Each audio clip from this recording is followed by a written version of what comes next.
Hello friends, welcome to அவளும் நானும். இன்றைக்கி நம்ம காலிஃப்ளவர் மல்லிகா, அதாவது க்ரீன் கலரில் காலிஃப்ளவர் ஃப்ரை பண்ண போகிறோம். அதை எப்படி பண்ணுறதுன்னு பார்க்கலாம்.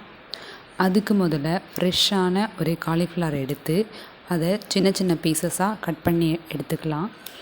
ஒரு பாத்திரத்தில் தண்ணி நல்லா காய வச்சுட்டு, தண்ணி நல்லா கொதித்ததும் அதில் கல்லுப்பு, மஞ்சத்தூள் சேர்த்து மிக்ஸ் பண்ணிவிட்டு நாம் வெட்டி வச்சுருக்கிற காலிஃப்ளவர் சேர்த்துக்கலாம்.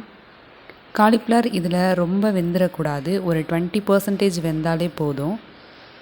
ஒரு 5லேருந்து 10 நிமிஷம் கழித்து இந்த சுடுதண்ணியிலேருந்து காலிஃப்ளவர் வெளியில் எடுத்துடலாம்.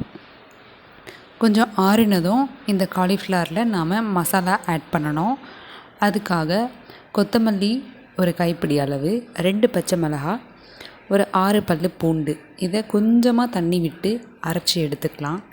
இதை நாம் ரெடி பண்ணி வச்சுருக்கிற காலிஃப்ளவரில் சேர்த்துட்டு அது கூடவே 4 டேபிள் ஸ்பூன் அரிசி மாவு, 3 டேபிள் ஸ்பூன் கார்ன்ஃப்ளவர் சேர்த்து இதை நல்லா மிக்ஸ் பண்ணி விடணும். இது கூடவே டேஸ்ட்டுக்கு ஏற்ற உப்பு சேர்த்துக்கலாம். இதை நல்லா மிக்ஸ் பண்ணி விடணும். இந்த அளவுக்கு தண்ணியே போதுமானதாக இருக்கும். அப்படி பத்தலைன்னா லைட்டாக அதில் தண்ணி தெளிச்சிக்கலாம்.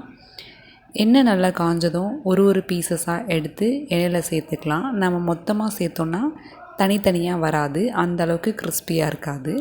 இப்படி தனித்தனியாக சேர்க்கும்போது நல்ல கிறிஸ்பியாக இருக்கும். பபிள்ஸ் எல்லாம் அடங்கினதும் ஆயிலிருந்து எடுத்துடலாம். இதே மாதிரி எல்லா பேட்சஸும் சேர்த்து பொரித்து எடுத்துடலாம். அவ்வளோதான், நம்ம டேஸ்டியான காலிஃப்ளவர் மல்லிகா ரெடி. இந்த வீடியோ உங்களுக்கு பிடிச்சிருந்தா லைக் பண்ணுங்கள், ஷேர் பண்ணுங்கள், மறக்காமல் சப்ஸ்கிரைப் பண்ணுங்கள்.